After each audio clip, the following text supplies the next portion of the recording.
Well, of course, this is one figure. We have to look into it, but I would not exclude that it's going into this direction. And of course, we are at the beginning of discussing the next multi-annual financial framework.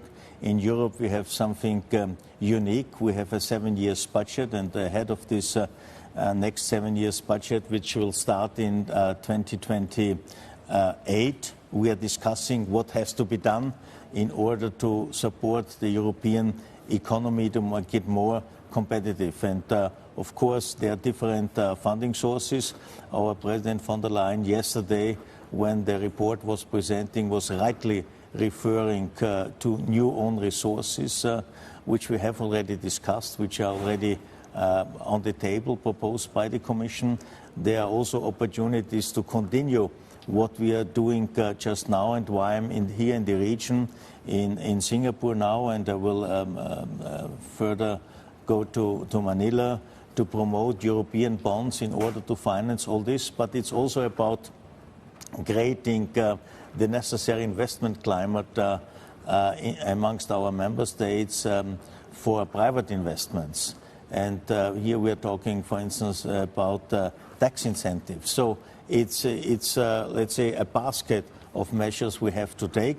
But if it's about European money, it's also discussions we have to lead, how the European budget is financed, what is the purpose of the European budget. And then, of course, it's up to the member states to decide if the budget is a higher one, with the aim to provide necessary financial support to our member states in order to improve the competitiveness of all our member states, because the single market is our biggest asset, and it only works if all the 27 are playing equally well, and this is what we at the European level have to guarantee. In terms of boosting the economy sectors, which would be the top priority? Would you be looking at energy or artificial intelligence, space, or pharmaceuticals? All of them. It's also about quantum technologies. It's decisive who will be a key player, a first mover, for instance, in this area.